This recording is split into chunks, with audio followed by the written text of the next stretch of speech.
Hello! In this video I will show you how to enable Google Assistant on lock screen on Redmi 4 Turbo. So you have to start by opening your Google application, then click on your avatar and here click on settings. Now here click on Google Assistant and click on Hey Google and Voice Match. Now click here to enable Hey Google and then click on More and I agree. Then click on More and I agree again and click on Next. Now click on Retrain Voice Match Model. Hey Google, let me write a thank you note. Hey Google, what's the weather tomorrow? Okay Google, explain how a rainbow is formed.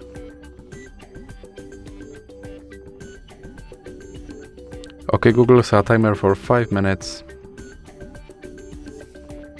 Then click Next. And now you can go back and click on lock screen. Then click yes I'm in and make sure that this first option stays on.